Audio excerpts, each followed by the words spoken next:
Pero en este partido sucedió un acontecimiento que no es la primera vez que ocurre. El jugador chileno Gonzalo Jara cometió una falta en contra del jugador uruguayo Edinson Cavani, que le costó la salida por acumulación de tarjetas amarillas al jugador charrúa.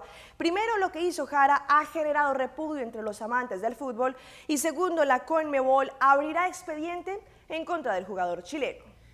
El chileno Gonzalo Jara se graduó como especialista en desestabilizar a jugadores uruguayos con una atrevida posada de dedo en el trasero de Edinson Cavani, cuya reacción con un bofetón al defensa le costó la expulsión del delantero por parte del árbitro brasileño. Corrían 62 minutos de un partido tenso, el primero de los cuartos de final de la Copa América, en el que los chilenos no podían romper el cerco de la celeste.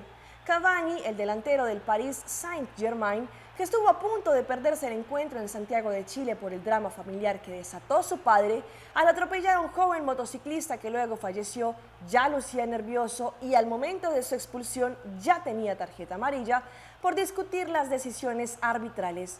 Jara se aproximó a Cavani según las imágenes captadas por la televisión y deliberadamente enfiló un dedo en la mano derecha en el recto del jugador. El uruguayo respondió con una bofetada y el chileno hizo coincidir su caída al césped con el momento en que volvía a mirarlos el central.